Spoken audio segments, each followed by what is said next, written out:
Baik, saya Muhammad Nabilun Nada dari kelompok 6 akan menjelaskan mengenai moralitas dasar pijakan manusia. Kehidupan manusia itu sendiri penuh dengan pilihan-pilihan moral yang mempengaruhi tidak hanya diri sendiri, tetapi juga orang lain di sekitarnya.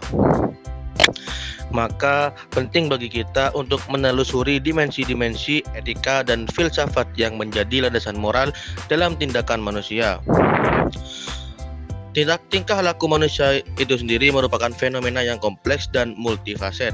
Dari interaksi sehari-hari hingga keputusan besar dalam kehidupan, tingkah laku manusia mencerminkan rangkaian proses kognitif, emosional, dan sosial yang kompleks.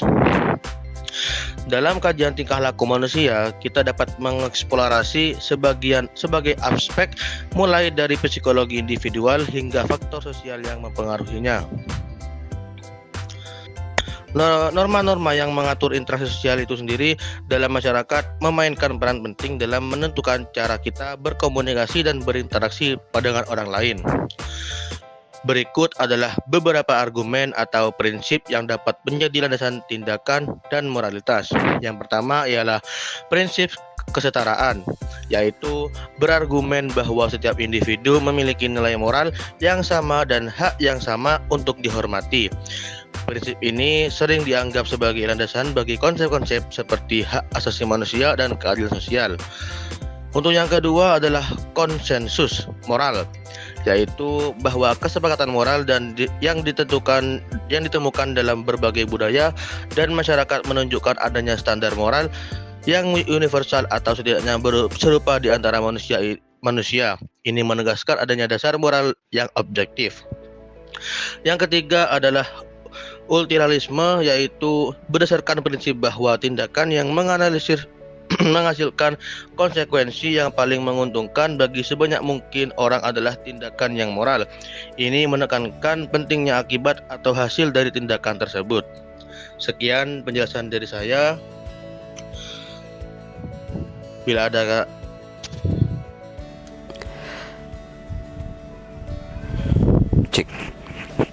Memperjelas istilah etika. Etika sebagai sebuah bidang kajian berhubungan dengan pandangan yang dimiliki oleh individu maupun kelompok dalam menilai apakah suatu tindakan yang dilakukan itu dapat dianggap benar atau salah, baik atau buruk.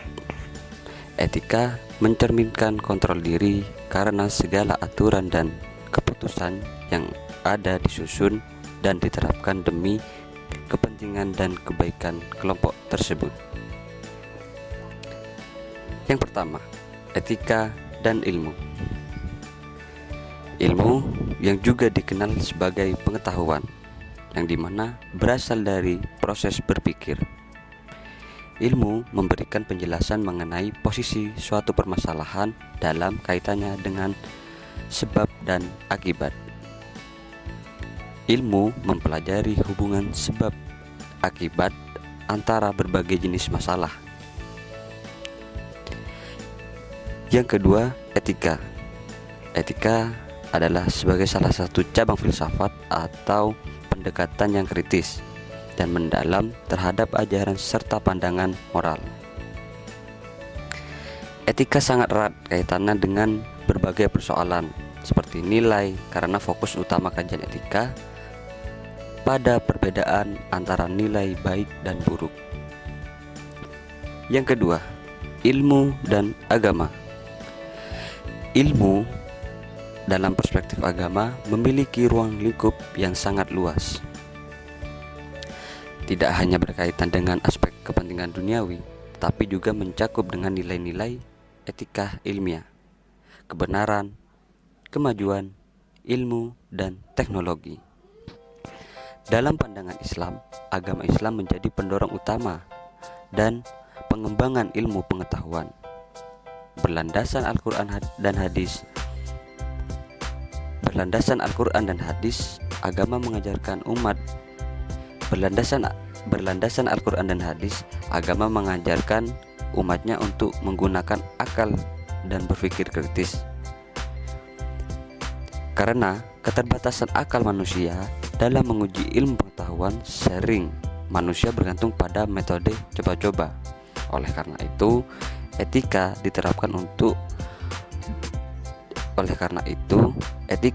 diperlukan untuk menjaga objektivitas ilmu. Terima kasih.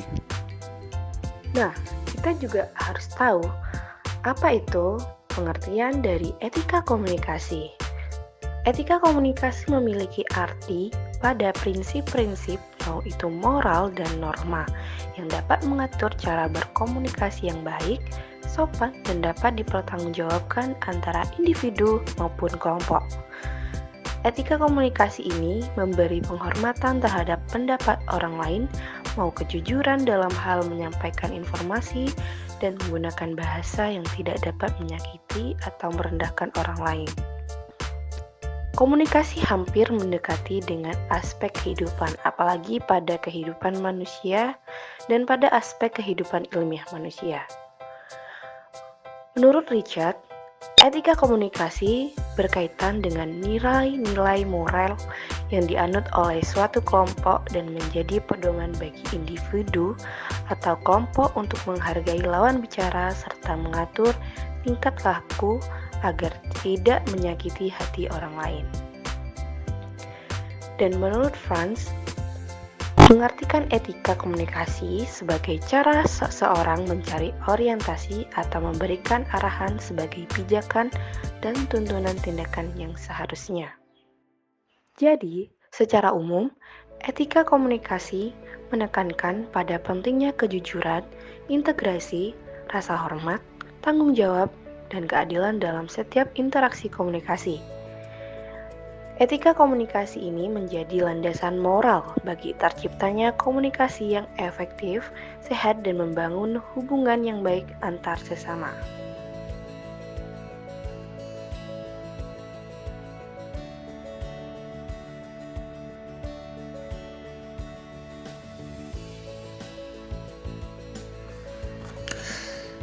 Halo semuanya. Sebelumnya perkenalkan, nama saya Panji Masurya, NIM 21110301127. Sebelumnya di sini mungkin sudah dijelaskan oleh teman-teman dari kelompok 6 dan saya juga bagian kelompok 6. Baik, di sini saya akan menjelaskan etika komunikasi persuasif. Etika komunikasi persuasif di sini ada prinsip-prinsip etika komunikasi persuasif, dan yang kedua ada tantangan etika komunikasi persuasif di era digital. Yang ketiga, peluang untuk komunikasi persuasif yang lebih baik. Nah, di sini saya akan menjelaskan etika komunikasi persuasif dan subbab-subbab dari beberapa etika komunikasi persuasif yang saya tadi sebutkan. Baik, yang pertama ada prinsip-prinsip etika komunikasi persuasif, yaitu adalah kejujuran dan keterbukaan komunikator yang harus menyampaikan informasi secara jujur dan terbuka, tanpa menyembunyikan fakta atau memanipulasi data. Dan yang kedua ada penghargaan terhadap audiens. Komunikator harus bisa menghormati hak dan martabat audiens, serta menghindari penggunaan bahasa yang merendahkan atau yang bisa dibilang diskriminatif atau pembulian dalam komunikator untuk audiens. Dan yang ketiga ada tanggung jawab.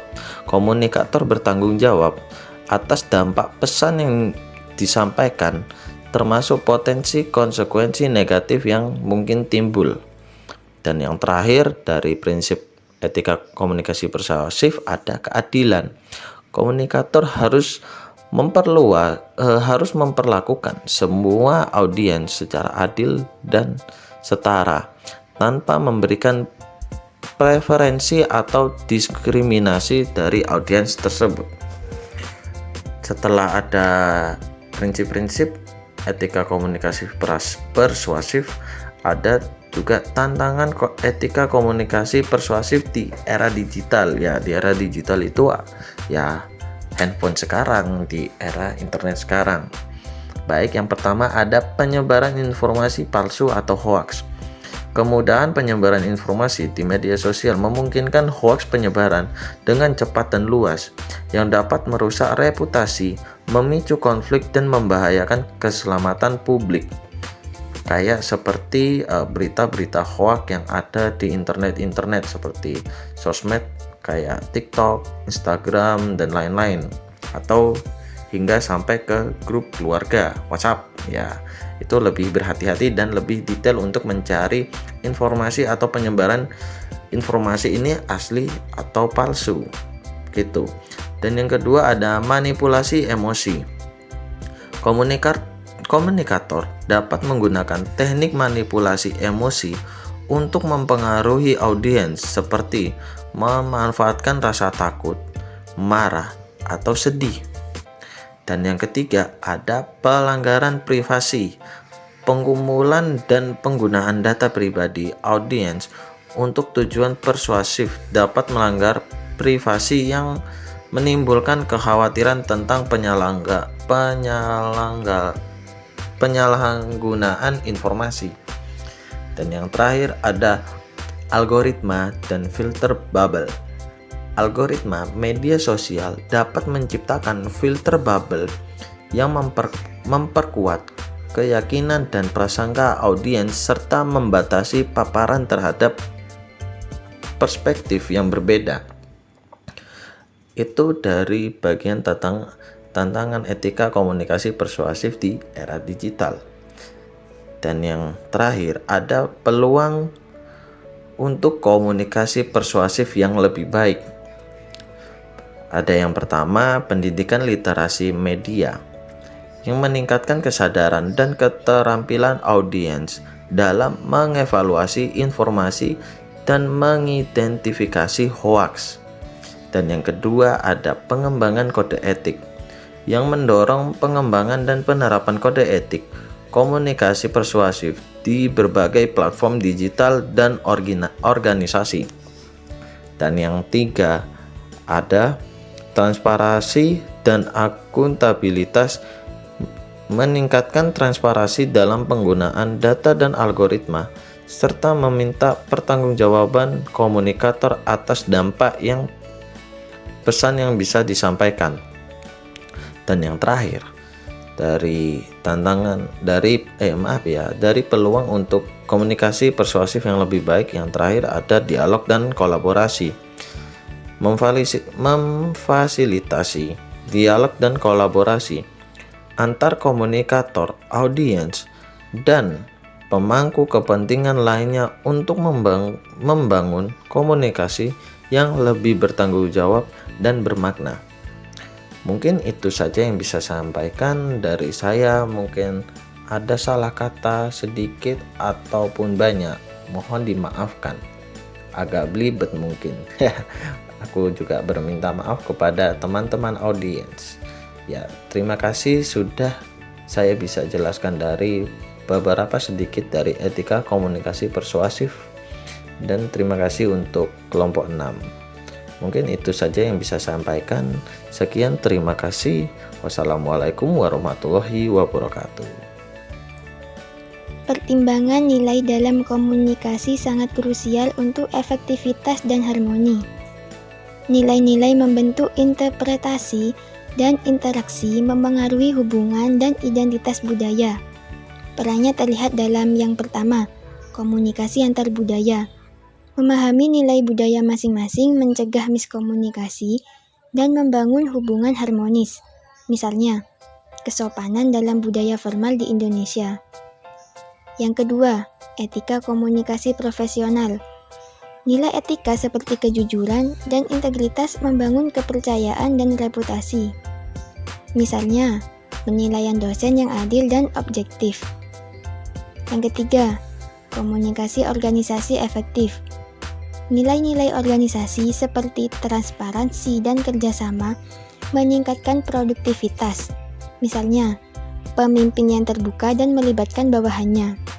Yang keempat, hubungan guru-siswa harmonis. Membangun hubungan respektif dan kondusif melalui komunikasi edukatif. Misalnya, guru menghormati pendapat siswanya. Yang kelima, proses demokrasi.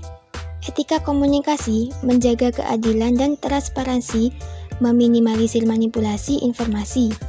Misalnya, politikus yang menepati janji.